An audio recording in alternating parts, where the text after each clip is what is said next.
A big down week for equities as we saw the E-mini S&Ps trade below their 50-day, then later followed their 100-day, which was significant. The 100-day moving average was at around 3,300. We traded through it pretty easily. We danced around it, and then on Friday today, we saw another big push lower. Obviously, there's going to be some momentum shifting here when you go through a key technical level like that. But going through the 50 and the 100-day this week, very significant. The last time we traded through the 100-day and settled there on a weekly basis, got to go back to May. So at this point, it seems like the market, whether you call it exiting, position squaring, taking chips off the table, whatever it is ahead of key events, that's likely what we saw here because it seemed like it picked up momentum the lower we got. So right now, our target level, at least, or we'll be watching on the radar, will be the 200-day moving average.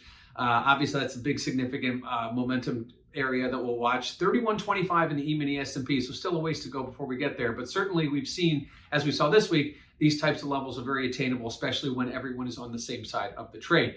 And as equities declined, we saw the VIX index make a big move higher, traded above 40. Last time it did that was back in June, and we saw a couple days this week where we had some sustained trade above 40, and we'll go out right around the 40 level today. It's going to be dancing around it just maybe a hair below it, but certainly significant in the anticipation of events that we have coming up. And what could those events be? Well, we have the jobs number next week, but that's not it.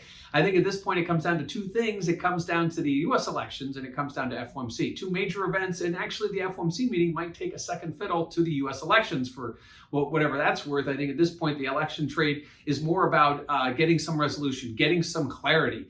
The equity markets don't like when things are unclear. They don't like uncertainty. And certainly when we get through next Tuesday, maybe we'll have some more of that. And likely we will get a trade that resumes more that we've seen, which is a steady trade, whether it be up or down. I think at this point, we need to see some clarity via the elections. And then obviously when the Fed meets, we'll talk about what stimulus needs to be done. Obviously, the Fed is doing whatever it can, keeping rates low and adding new asset purchasing programs and lending programs that keep the economy going. But at this point, we need some clarity politically, and that's kind of what we're leaning towards. So the VIX index seeing a big move higher ahead of these events is pretty typical. Obviously, this event being bigger than others. So equity seeing a flush trade to the downside this week, but likely we'll see some clarity next week, and that is always something that the equities prefer to see.